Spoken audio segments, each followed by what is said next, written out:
төрийн албаны зөвлөл эмэгтэй залуучуудын оюуны сан, UNCP, LEOS гэдэг энэ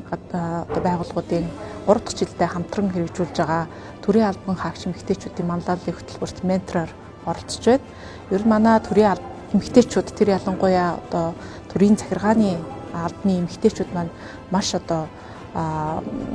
шахуу хуваартай, ажлын ачаалттай ажилладаг. Тэгээд энэ ачааллын дундуур энэ эмэгтэй манлайлагч ажилтнуудад маань манлайллын талаар цаашдаа карьераа яаж одоо зөв зохистой төлөвлөх талаар энэ одоо хугацаа гаргаж өөрсдөө хөтөлбөрт хамрагдаж хичээл сонсож байгаа нь маш олзуурхуштай гэж харж байна. Миний хувьд бол энэ менти нартайгаа ер нь хувь хүний хөгжлийн талаар карьерийнхаа хөөх зэрэгцээ өөрийгөө хэрхэн яаж хөгжүүлэх талаар санал бодлоо солилцож мөн мэдээж төрийн албан хаагч эмэгтэйчүүдийн карьер төлөвлөлт болон манлайлалд одоо гарч байгаа олон бэрхшээлүүдийн талаар санал солилцох тэднийгээ бас сонсох хүсэлтэй